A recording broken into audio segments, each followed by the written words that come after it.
Assalamualaikum warahmatullahi wabarakatuh. Bismillahirrahmanirrahim. Alhamdulillah rabbil alamin.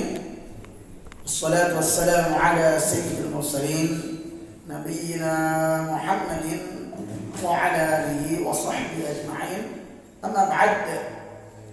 Jemaah yang dimuliakan oleh Allah Subhanahu wa taala, alhamdulillah kita bersyukur pada Allah Subhanahu wa taala atas nikmat yang dilimpahkan pada kita sekalian yang tidak terhitung jumlahnya. Alhamdulillah. Dan tentu di antara nikmat yang paling besar dari Allah Subhanahu wa taala adalah nikmat hidayah pada keimanan, pada ajaran Islam yang dibawa oleh Nabi kita Muhammad sallallahu alaihi wasallam, sehingga dengannya kita menjadi orang-orang yang memiliki kejelasan tuntunan hidup serta tujuan hidup dengan risalah yang dibawa oleh Nabi kita Muhammad sallallahu alaihi wasallam. Termasuk di antaranya yang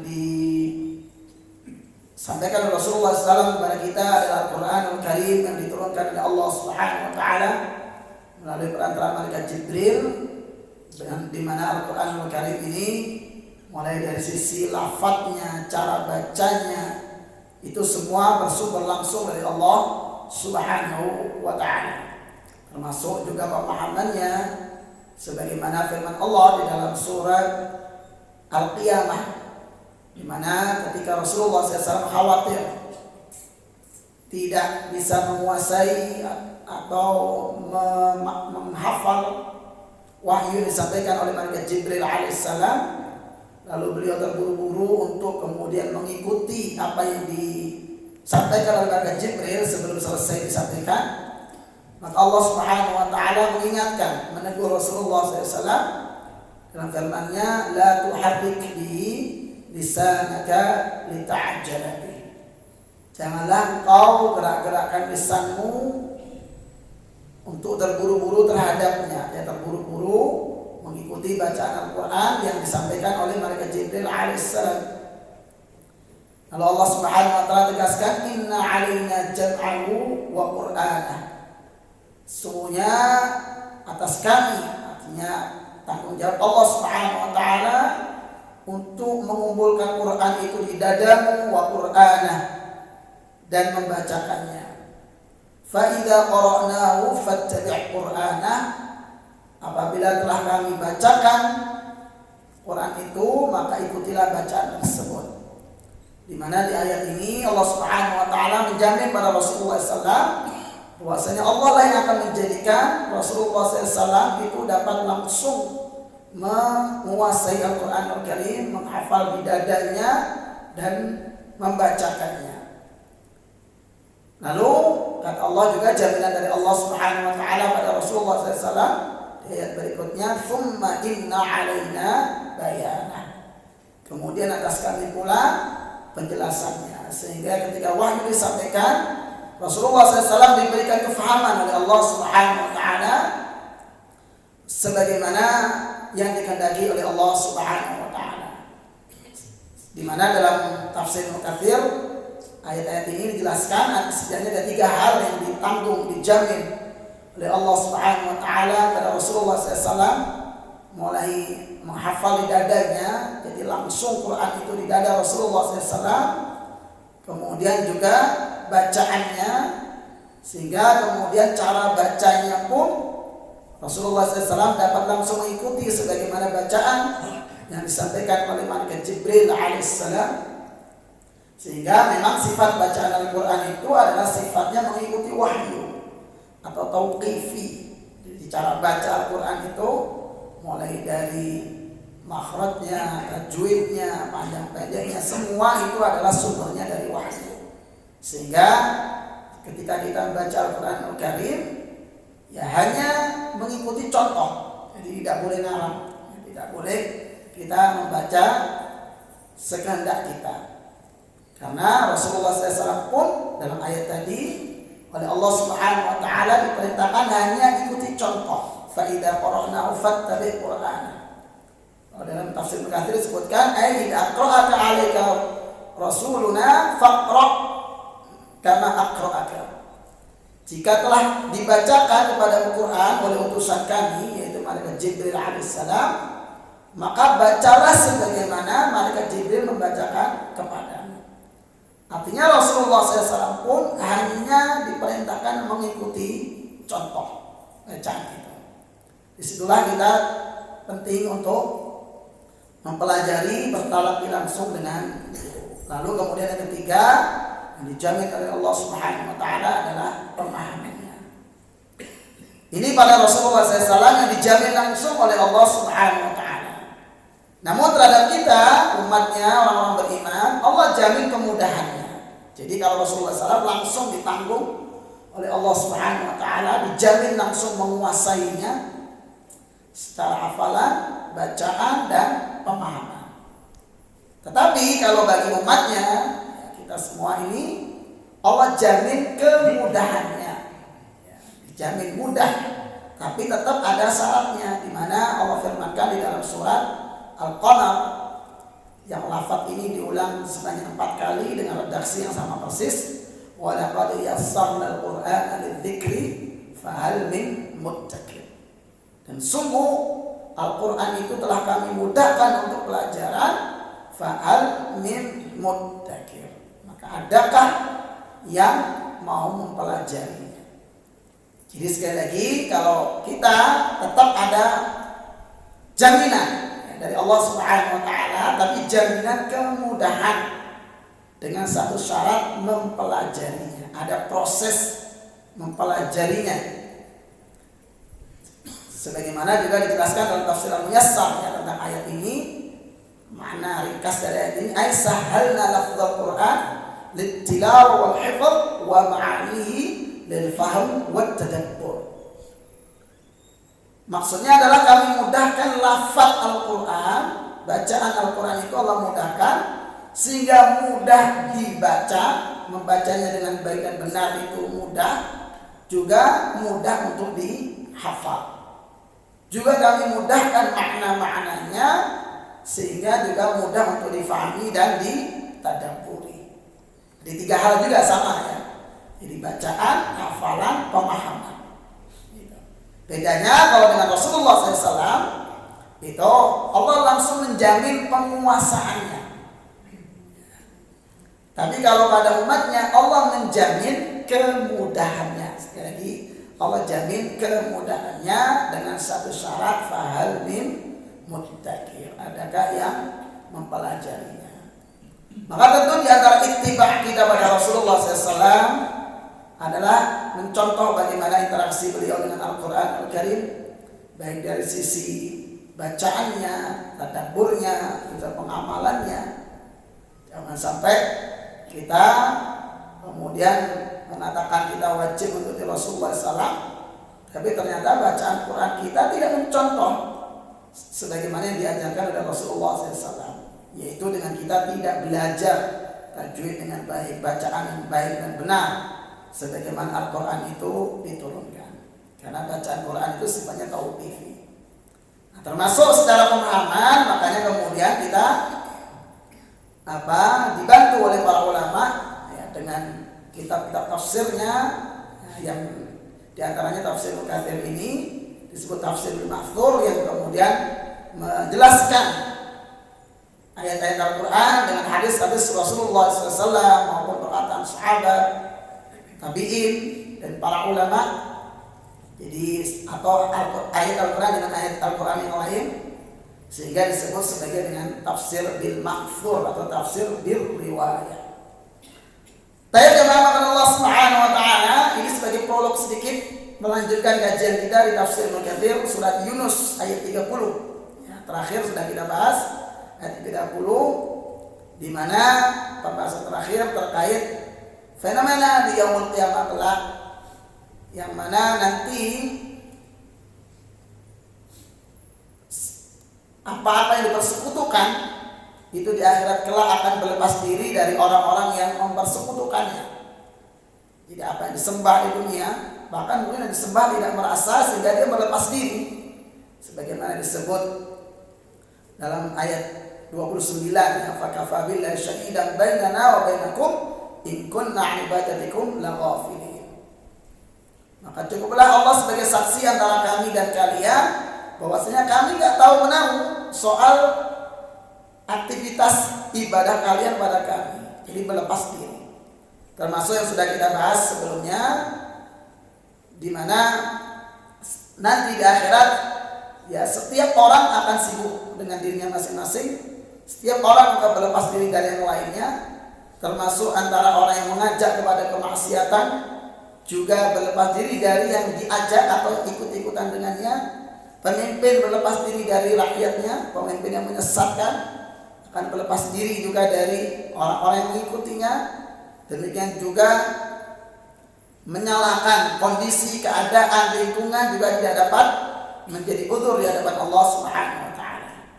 Karena nanti di yaumul qiyamah sebagaimana firman Allah Subhanahu wa taala dalam surat Maryam ayat ke-95, wa kulluhum atihi yaumal qiyamati farda. Setiap jiwa masing-masing akan datang pada Allah Subhanahu wa taala, menghadap pada Allah, mempertanggungjawabkan setiap perbuatannya farda, secara individu. Mungkin ya, kamu aktivitas bisa kolektif, baik itu kebaikan maupun keburukan, ya. Tetapi pertanggungjawaban tetap individual sifatnya personal. Disitulah pentingnya kita terus membekali diri kita setiap aktivitas ibadah kita dengan ilmu, sehingga kita tidak terpengaruh oleh keadaan atau ajakan keburukan, tidak gampang tergelincir dengan pemahaman tersebut. Jamaah yang dimuliakan Allah Subhanahu wa taala, lalu kita lanjutkan di ayat berikutnya 31. Di mana di sini Allah menegaskan tentang kekuasaan Allah Subhanahu wa taala. Setelah di ayat sebelumnya Allah menafikan para sekutu-sekutu Allah Subhanahu wa taala bahwasanya mereka nanti tidak bisa berbuat apa-apa di hadapan Allah Subhanahu wa taala, bahkan di dunia pun nggak bisa berbuat apa-apa. Apalagi di akhirat kelak, apa-apa yang dipersekutukan ini bahkan berlepas diri, tidak bisa menolong. Yang mana ketika di dunia orang-orang yang berbuat syirik itu bahkan meminta perlindungan, pertolongan, bahkan meminta hajat dan sebagainya, yang mana di dunia pun tidak punya kuasa apa-apa. Apalagi di akhirat kelak, bahkan mereka apa-apa yang dipersekutukan selain Allah itu akan melepas diri dari orang yang persekutukannya. Dan di ayat 31 lalu Allah menegaskan tentang bahwasanya kuasa itu hanya di sisi Allah Subhanahu wa taala, rububiyah Allah Subhanahu wa taala. Dalam ayat 31 Allah berfirman, "Qul man yarzuqukum minas sama'i wal ardh." Katakan,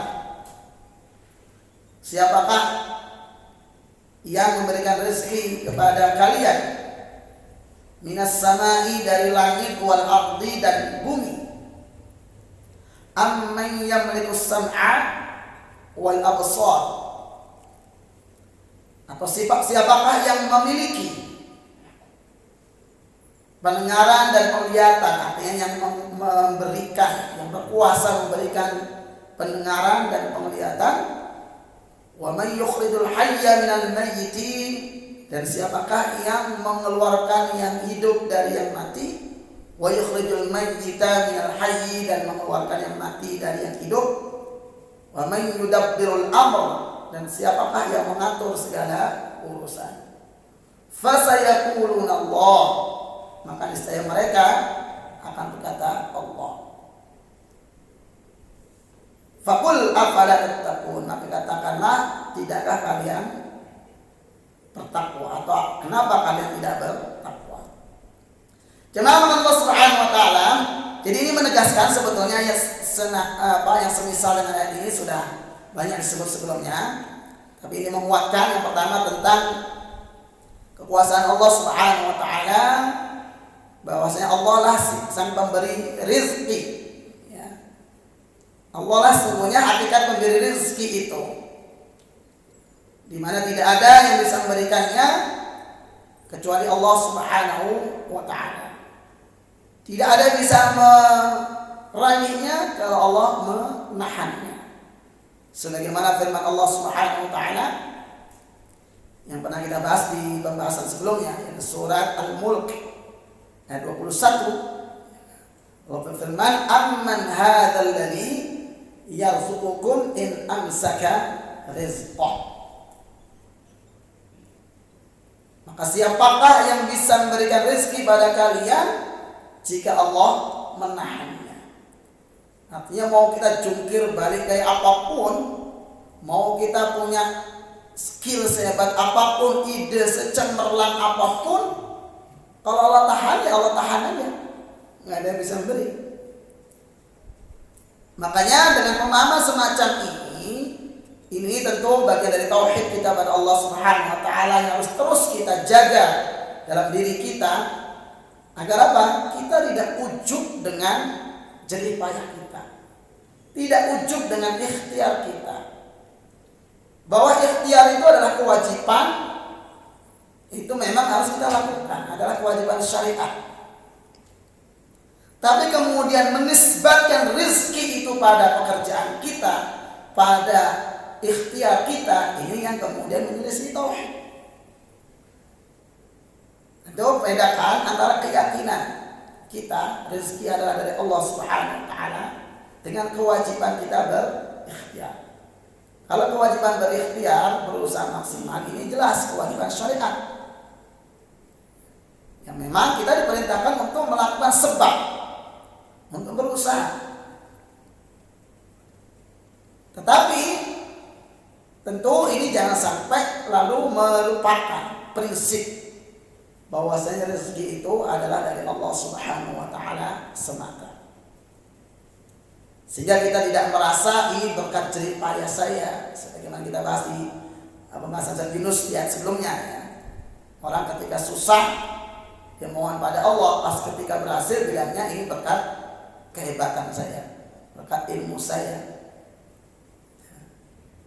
Makanya menurut saya kalimat yang sering dipakai man jadda wajada ini perlu dirinci, perlu diperjelas.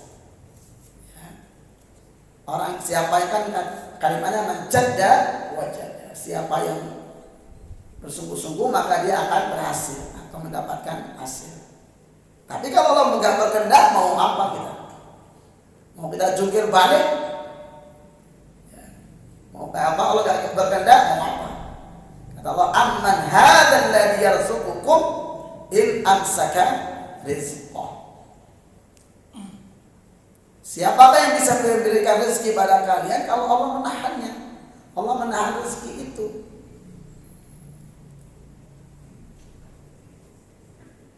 Jadi ini tentu perlu kita rinci, kita tegaskan. Ya. Tentu biiznillah. Kalaupun dipakai menjadda wajada, ya. Tentu ada kalimat biiznillah. Ya. Semua atas kuasa Allah Subhanahu wa ta'ala.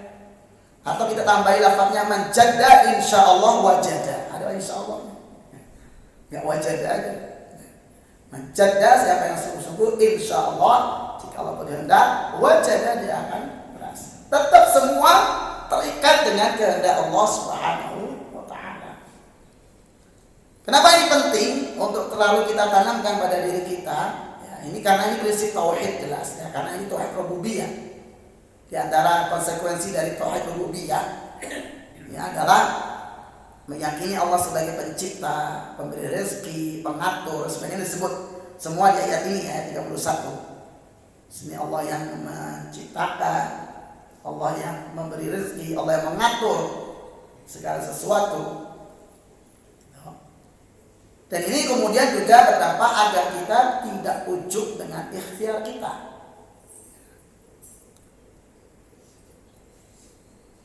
Efek berikutnya apa? Ketika kita menisbatkan rezeki itu semata pada Allah, sama sekali tidak ada hubungan dengan ikhtiar kita. Kalau hubungannya dengan ikhtiar, tentu yang orang yang semakin berat kerjanya harusnya kan gitu, logikanya ya, pasti rezekinya lebih banyak. Ternyata nggak otomatis begitu juga kan? Mungkin ada orang yang nyantai ya qadarullah Allah kasih lancar rezekinya kan? kalau logikanya rezeki itu karena kerja keras. Artinya semakin keras orang semakin banyak rezekinya kan gitu. Faktanya kan tidak begitu. Tetap semua suka-suka Allah lah, ya. Kehendak Allah mau rezeki pada siapa. Allah yang kemudian menentukan kadarnya, takarannya. Logikanya mereka yang berangkat semakin pagi pulang semakin malam harusnya lebih banyak dapatnya. Kan begitu. Ternyata enggak juga kan. Bahkan ada yang sehari kerjanya cuma sebentar, tetap ada ikhtiarnya, tetapi ternyata hasilnya bahkan Allah berikan melebihi yang lebih lama, yang bekerja lebih lama. Sekali lagi ini tentu semakin menegaskan bahwasanya rezeki itu semata mutlak prerogatif Allah Subhanahu wa taala. Kewajiban kita hanya berikhtiar maksimal. Di mana dampaknya selain kemudian sadar kita tidak ujub dengan ikhtiar kita, tentu agar kita tidak lalai dari ibadah pada Allah Subhanahu wa taala karena urusan mencari rezeki ini. Orang yang kemudian gampang lalai dengan alasan kesibukan, pekerjaan, ini kenapa? Dia masih menisbatkan rezeki itu pada kerjaannya. Sehingga muncullah rasa khawatir itu. Kalau dia jeda untuk melaksanakan sholat berjamaah, kalau dia melakukan aktivitas ibadah, dia berikan waktu untuk ngaji, untuk belajar. Ya. Jadi efeknya kan begitu. Walaupun dia mengatakan rezeki dari Allah, tapi aktivitasnya menunjukkan sebaliknya atau yang berlawanan dengan itu. Yaitu apa tadi? Dengan alasan kesibukan, alasan pekerjaan, lalu dia lalai dari beribadah pada Allah Subhanahu wa taala. Termasuk ini contohnya ya. Jadi sekedar mengingatkan juga ini di bulan-bulan ini mulai September, Oktober, November untuk waktu sholat itu makin maju jelas ya. Dan itu sudah tiap tahun begitu. Jangan ujuk-ujuk kita bilang kok sekarang makin maju ya. Ya emang nggak pernah merhatiin ya. Ya, tiap tahun ya begitu untuk wilayah Indonesia ya begitu siklusnya ya. Di bulan-bulan ini itu waktu sholat makin maju. Jadi jangan tiba-tiba ujuk-ujuk wah ini karena waktunya maju jadi telat. Ini kan nggak perhatian, menunjukkan nggak perhatian. Ada juga orang yang begini, ya ini kan menurut saya menunjukkan ketidakperhatian dia pada waktu sholat. Dia biasa terupdate matahari terbit atau jam berapa gitu, jam 6 misalnya dia foto matahari itu buat status. Lalu di bulan-bulan ini dia posting lagi foto sambil dikasih caption ya. Ini di jam yang sama kok matahari terlihat lebih tinggi ya. Gitu. Ya. Ketahuan dia gak pernah memperhatikan waktu sholat. Ya jelaslah kalau waktu sholat makin maju, semakin maju terbitnya makin cepat. Kalau kita ukurannya jam 6 sekarang udah terang banget karena udah lewat syuruk. Syuruknya sebelum jam 6. Ya, kalau posisi subuh paling mundur itu jam 6 masih gelap itu jadi. Ya. Jadi dia captionnya ini di jam yang sama kok sekarang mataharinya terlihat lebih tinggi. Tapi sekedar mengingatkan tentu seorang mukmin dalam beraktivitas ketika kita meyakini rezeki itu semata dari Allah Subhanahu wa taala, di antara dampak yang jelas atas keyakinan kita itu adalah kita tidak lalai dari mengingat Allah Subhanahu wa taala. Tidak menjadikan urusan pekerjaan itu alasan kita terlambat, alasan kita tidak beribadah, tidak punya waktu, tidak sempat. Waktu kita sama semua sehari 24 jam.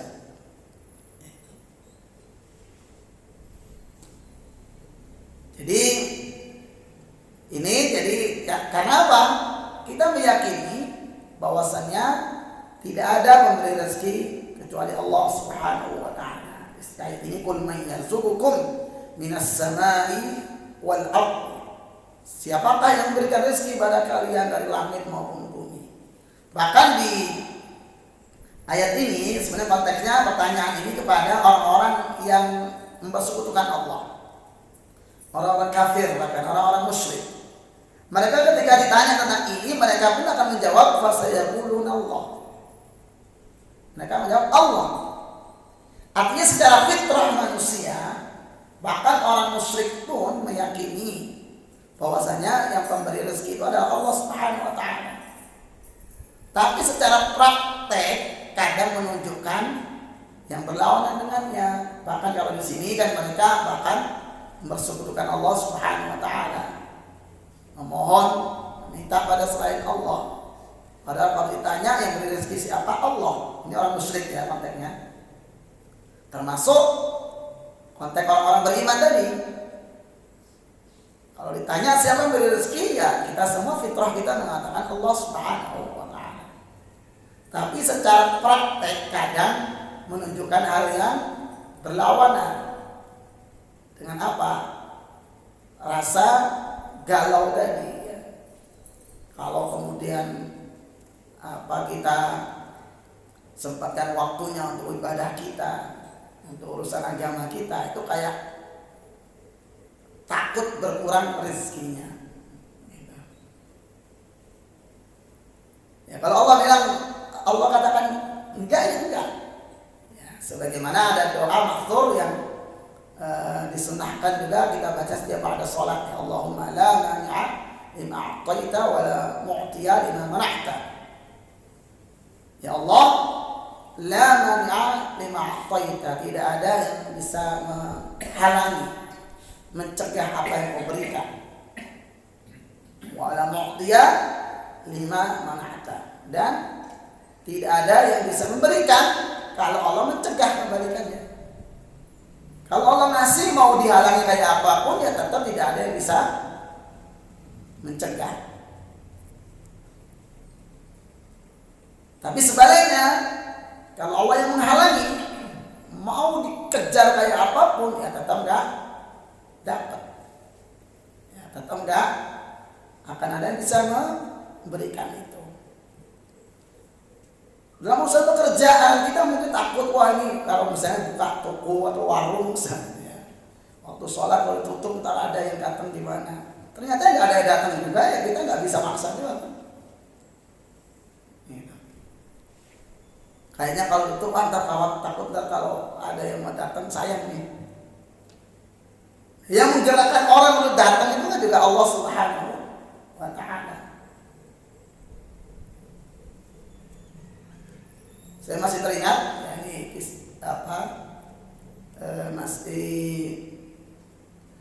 tinggal di sini di Kukusan ini ya, depan Al-Furqan sini, di tempat rumahnya Pak Cipto. Itu saya masih ingat ketika saya menjual motor saya, motor Astrea waktu itu ya, motor Astrea 95.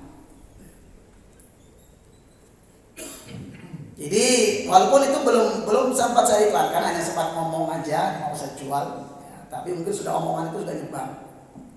Ada malam-malam ada yang ketok-ketok pintu, saya udah tidur.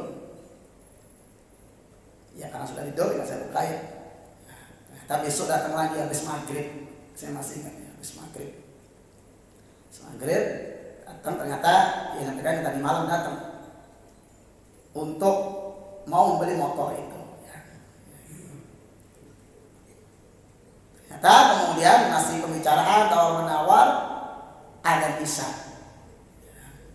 Jadi saya bilang kita stop dulu sholat isya dulu. Saya tinggal aja begitu. Ya, ada isya. Sholat. Setelah pulang, ya ternyata yang bersangkutan pulang juga. Setelah selesai isya datang lagi dan langsung bawa duitnya. Ya kalau memang nggak jadi aja. Tapi kalau mau jadi ya jadi aja. Mau kita tegas sholat isya atau enggak ya tetap kalau memang nggak jadi tetap nggak jadi. Tapi kalau memang itu rezeki jadi ya tetap jadi. Ternyata justru ketika saya dengar sholat isya malah yang bersangkutan pulang ambil duitnya, gitu ya. Udah nggak nawar lagi. Malamnya pun karena merasa sudah capek udah tidur ya ternyata besoknya datang lagi. Tapi mau kita pertahankan, kita kejar-kejar, nah dasarnya memang nggak niat beli ya nggak beli aja gitu ya. Memang nggak jadi ya nggak jadi. Seperti itulah gambaran kita dalam beraktivitas ya seperti itu. Dalam pekerjaan ya. Mau kita bela-belain dengan mengabaikan perintah Allah Subhanahu wa taala. Ya Allah takar segitu ya segitu aja. Kalau kemudian alasannya lalu ini karena tanggung jawab amanah dan sebagainya, ya kita aja nggak pintar ngatur waktu. Waktu ibadah udah jelas. Waktu ibadah juga udah jelas. Udah dari zaman dahulu kala ya begitu waktunya. Jangan tiba-tiba pas benturan kita salahkan waktu sholatnya, waktu ibadahnya. Yang berikutnya, dampak berikutnya juga ketika kita meyakini rezeki dari Allah Subhanahu wa taala, semata dari Allah Subhanahu wa taala, ketika Allah berikan pun kita tidak menjadi orang yang pelit. Orang pelit itu karena dia menisbatkan itu pada dirinya. Ini bukan jeripaya saya. Akhirnya bahkan yang wajib pun nggak ditunaikan, seperti zakatnya nggak ditunaikan. Walaupun Allah berikan kelebihan, bahkan dia kikir, bakhil untuk berinfak, bersedekah. Termasuk kalaupun sudah kita mendapatkannya, ya boleh jadi itu belum tentu milik kita juga. Boleh jadi milik tukang tambal ban, ya, milik tukang servis motor, ya. Boleh jadi sudah kita pegang itu miliknya dokter untuk berobat. Ya, maka buat apa galau juga? Ya. Jangankan yang belum dipegang, yang udah dipegang aja boleh jadi itu rezeki orang lain juga. Miliknya tukang jual es misalnya. Ya ada saja kan. Maka nggak ada istilah waduh saya ini rezeki. Belum dipegang aja belum. Mau dipegang aja belum. Sudah dipegang aja itu boleh jadi milik orang lain. Ya. Kalau Allah kehendaki. Ya.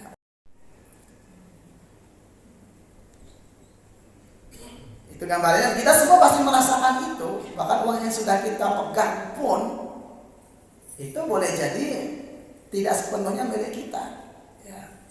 Nah, jelas itu yang namanya kehidupan kan ada saja kebutuhannya, ada saja namanya urusannya. Yaitu milik mereka-mereka yang memang kita butuhkan akhirnya. Itu tadi boleh jadi miliknya tukang tambal ban ketika kemudian ban motornya bocor. Kayak jemaah Allah Subhanahu wa taala yang menegaskan kembali tentang tauhid kita, tentang Allah memberi rezeki, tentu bukan sekedar retorika, bukan sekedar mengatakan iya, karena sekedar mengatakan iya Allah memberi rezeki ya orang musyrik juga bisa gitu ya. Kalau di ayat ini kan begitu. Konteksnya kan ini bertanya pada orang-orang musyrik. Bahkan mereka mengatakan ketika ditanya itu semua, fasayaquluna Allah. Mereka menjawab Allah. Mereka pasti akan menjawab, ya Allah yang kasih rezeki. Gitu. Jadi kalau sekedar mengatakan itu, ya Allah maksudnya ya orang musyrik juga bisa, gitu ya. Orang kafir juga bisa. Nah bedanya di orang beriman ketika meyakini Allah memberi rezeki itu, ya ada konsekuensi yang tampak dari situ dalam orang-orang beriman. Mulai dari termasuk tidak ucub dengan keberhasilannya, tidak melalaikan dari tanggung jawab pada Allah Subhanahu wa taala, tidak menjadi orang yang bakhil, termasuk ya kemudian seorang tidak menempuh cara yang haram. Nah, ini juga penting ya. Ketika mencari rezeki itu kita yakin Allah yang beri, ya, orang tidak akan terburu-buru sehingga dia menempuh jalan yang haram. Yang boleh jadi ya Allah sebetulnya sudah mau kasih dia dengan kadar segitu. Cuma cara mengambilnya dia yang itu pilihan dia. Sebenarnya dia kalau mau berusaha dengan benar, ya Allah mungkin juga kasih segitu juga. Tapi karena kemudian dia malas, dia akhirnya dia udah menempuh jalan pintas, korupsi dan sebagainya. Artinya sebetulnya takarannya juga segitu. Cuma kemudian karena rasa khawatir dia, rasa galau dia, takut nggak dapat, takut ini, akhirnya menempuh jalan yang haram. Maka di antara efek dari keyakinan ini, tauhid yang benar, Allah memberi rezeki, ya kita tidak akan menempuh dengan jalan yang haram apapun kondisinya, apapun apa itu keadaannya, sekecil apapun, ya, tidak ada sepeser pun ya yang masuk ke kantong kita, ke dompet kita itu dari sesuatu yang haram. Walaupun sekedar kelebihan kembalian 100 rupiah itu wajib kita kembalikan kalau saya wajib datang balik. Toh 100 rupiah juga nggak berefek apa-apa, tapi berefek pada apakah kemudian bisa beli apa, juga bisa beli apa juga. Tapi berefek pada keberkahan harta kita. Itu kalau saya berpikirnya begitu. Cuma 500 perak ya. Bukan 500-nya, tapi 500 yang gak jelas ini membuat harta kita ini justru bermasalah.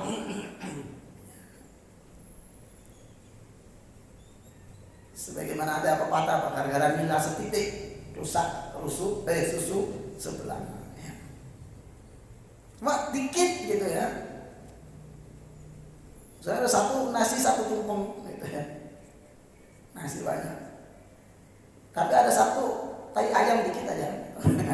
Maaf ya. Ya kita udah ilfil duluan pasti ya. Udah enggak selera makan. Cuma dikit gitu kan.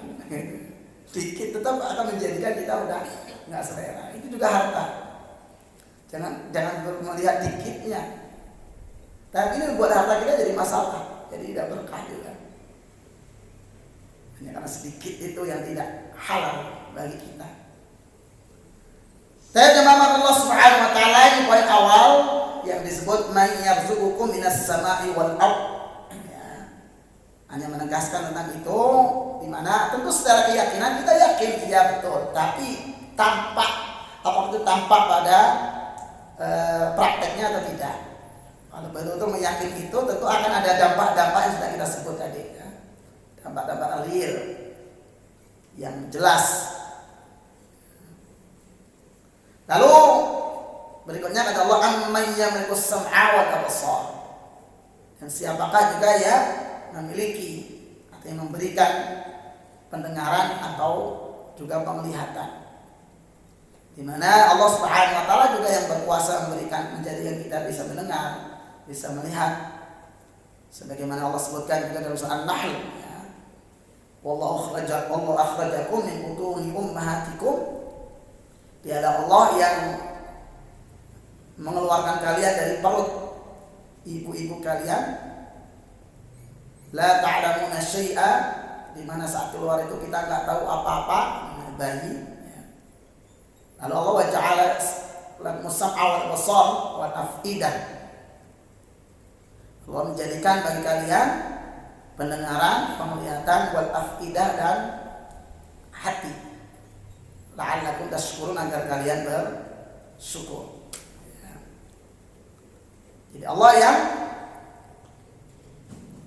menguasakan itu, termasuk Allah sebut dalam surah Al-Mulk juga ya. Qul huwallazi ansha'akum wa ja'ala lakumus sam'a wal absar, Al-Mulk ayat 23. Ya.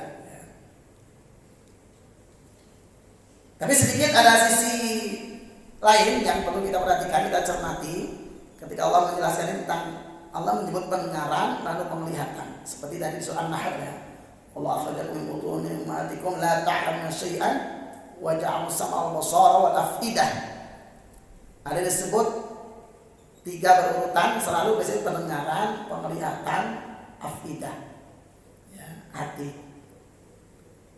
Ini kalau kita lihat dari sisi bayi ya, kalau tadi konteksnya kan di surah An-Nahl itu tentang bayi ya. yang Allah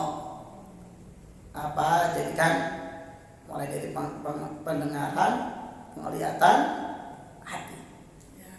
Ini adalah proses indera yang bekerja. Ya, kalau ini sebenarnya konsep tentang pendidikan. Ya. Jadi yang pertama pada bayi itu yang langsung bekerja adalah pendengaran, sam'a. Sehingga apa? Makanya kemudian mulai diperdengarkan hal-hal yang baik. Kemudian sejak bahkan dalam kandungan, ya, itu. Ketika lahir juga, dia pendengaran itulah yang berfungsi, yang harus kemudian kita mendengarkan dengan sesuatu yang baik, ayat-ayat Allah Subhanahu wa taala, ya, kalimat tauhid. Lalu berikutnya adalah al-absar, penglihatan. Apa yang dilihat? Makanya tentu hal paling penting bagi orang tua yang menghendaki anaknya jadi baik dan sebagainya, sejak awal sudah dia melihat orang tuanya memberikan contoh. Dia anak kecil ya. Orang tuanya yang ada sholat, masih kecil pun, masih bayi, setahun 2 tahun udah bisa mengikuti gerakan sholat. Karena apa? Dia yang apa yang dia lihat. Kalau dari kecil lihatnya orang tuanya itu main HP mulu, umur setahun pun udah mahir banget pegang HP. Itu memang yang pokok adalah penglihatan. Omongan belum, kalau kita mau ngomong kayak apapun, tapi yang dia lihat itu yang sebaliknya, ya itu yang diikuti. Anak kecil ya, sampai balita bahkan begitu, sampai anak-anak pun yang dominan itu adalah yang dia lihat. Baru di akidah, baru mikir itu nanti setelah dia ngerti. Tapi yang awal itu adalah apa yang didengar dan apa yang dilihat. Itu yang kemudian perlu menjadi perhatian, karena di Quran pun selalu menyebutkan sam'a dulu, absar, baru hati. Karena ini proses, kalau ke proses pendidikan anak, ya dari bayi, ya, itu yang berperan itu pendengaran dulu. Diperdengarkan dengan ayat Al-Quran dan kalimat tauhid, sehingga kemudian ada yang setelah diazani, walaupun ini tidak harus, tapi prinsipnya benar ya, prinsipnya ini memperdengarkan kalimat tauhid pertama kali dia lahir, karena memang bekerja pendengaran dulu. Kelihatan belum, bahkan masih merem mungkin ya. Walaupun sekarang rata-rata bayi lahir udah melek, kalau dulu masih belum, nggak tahu ya apa perubahannya. Ya. Setahu saya dulu bayi itu merem berapa hari gitu ya, masih belum. Kalau sekarang kayaknya udah langsung melek aja ya, udah beda ya, bayi zaman dulu sama sekarang. Tapi tetap yang itu pun belum udah maksimal ya, pendengaran. Ya. Makanya yang berpengaruh adalah suara. Lalu apa yang dia lihat sehari-hari, apa yang dia tampak dalam pandangan dia setiap hari, apa yang dia lihat, termasuk penanaman nilai tauhid, nilai ibadah. Belum kita ngomong dalil ya belum bisa ya. Kita kembali di dalil itu nggak ngerti juga. Ya apa yang dia lihat, apa yang tampak di mata dia sehari-hari. Termasuk imajinasi si anak itu kan termasuk apa yang dia lihat ya. Mulai berkhayalnya, kalau bayi kan berimajinasi ya, kan dia lihat orang tuanya rajin sholat ya, dia akan berkhayal melakukan sholat, berimajinasi untuk sholat, berimajinasi baca Quran, walaupun masih setahun dengan Quran seolah-olah baca, kan walaupun berkhayal ya. Walaupun cuma berkhayal, imajinasinya pun akan dipengaruhi oleh apa yang dia lihat. Itu al-absar ya. Maka ketika kita menghendaki kebaikan ya, pada anak kita, makanya dari tahap awal itu mulai diperdengarkan hal yang baik, termasuk ditampakkan ya. Apa yang tampak sehari-hari itu ya baik memang. Contoh, ini pentingnya teladan, karena itu yang akan berefek. Omongan belum paham ya, jangankan masih bayi ya, sudah balita bahkan kelas 1 pun omongan sebetulnya belum terlalu efek ya.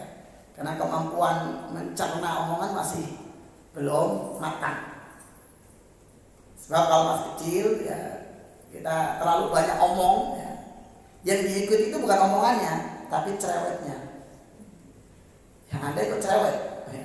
Bukan ikuti omongan kita ya. Itu fakta ya. Makanya kenapa ini si hikmah ya, hikmah di Quran ya, di Quran memang ada hikmah. Banyak kan figur-figur pendidikan anak di Quran itu bapak ya, yang gak banyak omong sebetulnya. Walaupun ibu juga bisa berperan ya. Artinya dengan konsep yang sama. Dengan ketika anak kecil itu tidak perlu banyak omong. Contoh, kalaupun omongan itu yang sederhana, yang simple, disertai langsung contoh praktek. Nanya ke masjid tinggal ngomong, ayo ke masjid sambil berangkat. Nggak usah dipakai dalil yang nggak bisa. Ya. Suruh ngaji ya, cukup dari kecil dia udah tampak ibunya rajin ngaji. Makanya ini ada satu, nggak tahu di sini ada apa enggak ya. Saya bertemu dengan salah satu pimpinan sebuah pesantren di Cina. Jadi pesantren di Cina. Orang Cina asli di Cina memang ada satu pesantren anak-anak. Memang pimpinannya orang Cina asli tapi memang lulusan Madinah. Ya. Jadi ketemu waktu di Jakarta. Ya. Jadi di pesantren beliau itu yang pesantren Afid masih kecil ya, anaknya sekitar SD bahkan TK ya. Itu. Tapi nyantri. Tapi ada satu syarat untuk bisa memondokkan anaknya di situ. Syaratnya cuma satu yaitu ibunya wajib bisa baca Quran. Syaratnya. Ya. Yang dites itu ibunya. Ya. Coba kalau sini, jangan begitu. Yang dites ibunya dulu. Karena dianggap yang paling banyak berinteraksi dengan anaknya. Itu syaratnya. Mungkin bisa dipraktekkan juga nanti di sini. Ya. Walaupun mungkin konsekuensinya akan kekurangan murid mungkin. Ya. Kalau ternyata banyak ibu-ibu yang nggak bisa ngaji. Ya. Gitu. Ternyata akhirnya kan ada syaratnya dihapus gitu kan. Kan banyak begitu sebenarnya kadang pesantren, sekolah serba salah juga. Dia mensyaratkan ideal, tapi ternyata kondisinya nggak ideal. Ya akhirnya kan malah susah cari murid, akhirnya udah pragmatis. Tapi ini bagian dari contoh saja ya. Itu memang dari konsep itu. Jadi apa yang tampak? Karena beliau memandang ya ini yang dia tampak sehari-hari yang paling banyak. Walaupun bapak juga harus, tetapi kan mungkin bapak ada alasan karena kerja apa. Tapi yang banyak berinteraksi yang ibunya. Maka yang disyaratkan itu ketika mendaftarkan anaknya itu ibunya wajib bisa baca Al-Quran. Ibunya. Karena itu yang dilihat anak setiap hari. Jadi nggak perlu terlalu banyak omong. Ya.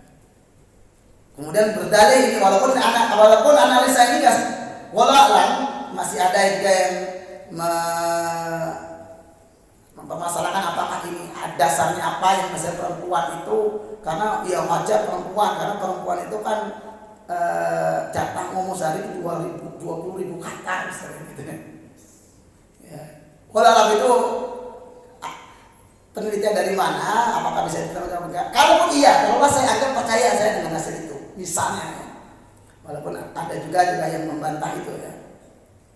Tapi anggaplah saya percaya, misalnya saya percaya dengan analisis itu jatah ngomong perempuan itu 20.000 per hari.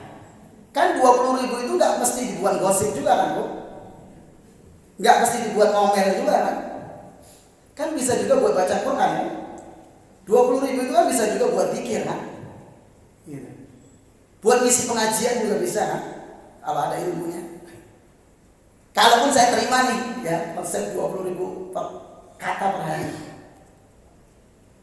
Ya kan jatah itu nggak mesti dipakai buat gosip, buat ngomel, buat cerewet, itu nggak mesti. Kan bisa juga buat baca Quran. Sudah berapa ribu kata kalau kita baca satu juz ya, bahkan lebih kali 20.000 kata. Ya. Buat zikir, ya. Atau kalau memang punya ilmunya mengisi pengajian gitu. Artinya apa? Yang butuh mengeluarkan itu, kata-kata itu dengan ngomel, dengan gosip dan sebagainya, karena tidak memanfaatkan mulutnya untuk hal-hal yang baik. Sama seperti seluruh anggota tubuh kita juga begitu. Kalau kita tidak memanfaatkan hal yang baik, dia akan mendorong untuk dimanfaatkan pada hal yang buruk. Tetap butuh penyaluran memang. Ya. Gitu. Masuk ngomong tadi. Kalau tidak dibiasakan dengan ngomong yang baik, kan perintah Rasulullah SAW sangat jelas. Man kana yu'minu billahi wal yawmil akhir falyaqul khairan aw liyasmut. Barang siapa yang beriman pada Allah dan hari akhir, hendaklah berkata baik, aw liyasmut, atau diam. Kalau nggak bisa ngomong baik, diam aja. Nah. Jadi kalaupun maksudnya itu, ya, kalau kita terima, ya, analisa itu 20.000 kata per hari, kan bisa juga bisa baca Quran tadi. Kan nggak mesti buat ngomel juga kan, ya. Tetap terpenuhi. Ya. Dan baru wal afidah. Nah, setelah anak itu mulai bisa diajak pikir, makanya mulai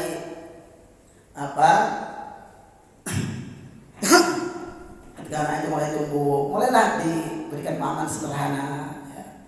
Makin besar itu makin dipahamkan lagi, ya. Lalu afidah itu bekerja, ya. Setelah pendengaran dan penglihatan, makanya urutannya wa ja'ala al-sam'a wal absar wal afidah. Baik, kita selesaikan dikit ayat ini, baru wa may yukhrijul hayya minal mayyiti, dan siapa yang mengeluarkan yang hidup dari yang mati. Ini sudah dibahas di surat Al-Imran, ya, makna singkatnya, ya, mengeluarkan hidup dari yang mati itu kalau diterjemahkan, ya, dari biji menjadi tumbuhan, mengeluarkan dari biji, mengeluarkan tumbuhan dari biji, termasuk mungkin dari ayam, dari telur, termasuk wa yukhrijul mayyita minal hayy, mengeluarkan yang mati dari hidup, maknanya dari pohon itu juga tumbuh biji lagi, atau dari ayam bertelur lagi. Artinya apa? Ini kuasa Allah Subhanahu wa taala di suatu biji yang seperti itu, kita tahu, ya, kita anggap sebagai benda mati tapi bisa tumbuh yang hidup gitu, ya. Tanaman. Ini kuasa Allah Subhanahu wa taala. Bagian satu biji itu lalu tiba-tiba tumbuh jadi pohon besar. Lalu kemudian juga dari pohon itu juga keluar biji lagi, yang ketika ditanam keluar pohon lagi. Lalu wa may yudabbirul amr, dan siapa yang mengatur segala urusan, fasayaquluna Allah, maka mereka akan mengatakan Allah. Ya, Allah semata, ya, melakukan itu. Ini pertanyaan sekali lagi pada orang-orang musyrik, ya. Artinya sekedar mengakui. Ya, ini orang musyrik juga mengatakan iya, Allah pemberi rezeki, Allah mengatur segala urusan. Tapi di sini ada konsekuensinya. Faqul afala tattaqun, maka katakanlah, mengapa kalian tidak bertakwa? Itu efeknya, ya, konsep. Itulah nanti yang membedakan antara yang beriman dan tidak. Setelah meyakini itu semua, terus apa efeknya? Apa bentuk konkretnya? Di sini afala tattaqun, tidaklah kalian bertakwa. Kalau orang musyrik bahkan tidak beribadah pada Allah Subhanahu wa taala. Kalau orang-orang beriman bahkan mungkin dia banyak melalaikan perintah Allah Subhanahu wa taala. Kalau sudah begitu, terus apa konsekuensinya setelah yakin itu? Ya, tadi sudah kita bahas, ya. Termasuk sebetulnya ketika kita membahas tentang ayat-ayat kauniyah dalam Al-Quran Al-Karim tentang kuasa-kuasa Allah Subhanahu wa taala di dalam Al-Quran Al-Karim, tentu tidak sekedar kita merasa kagum, ya, takjub saja. Kan banyak nih orang yang kemudian membahas itu, lalu kemudian ternyata ini Quran sudah dibahas, ternyata ini membahas bagaimana sains dalam Al-Quran. Sekedar kagum saja, orang musyrik juga kagum dengan Al-Quran, ya. Dulu orang bahkan mengatakan ini syai'un ujab, jadi satu hal yang aneh, yang menakjubkan, dan nggak umum ketika dengan Al-Quran. Tetapi tidak sebatas pada itu. Setelah kita, ini bagian dari tauhid kita, setelah kita meyakini itu semua, melihat kekuasaan Allah disebut dalam Al-Quran yang kemudian dibuktikan oleh sains modern, ya tentu semakin menguatkan keimanan kita, yang efeknya semakin menjadikan kita taat pada Allah Subhanahu wa Ta'ala. Tidak berhenti pada kampung, masya Allah ya, subhanallah ya. Tentu efeknya kita semakin meyakini kebenaran Al-Quran Al-Karim ini, bahwasanya Al-Quran adalah dari Allah Subhanahu wa Ta'ala.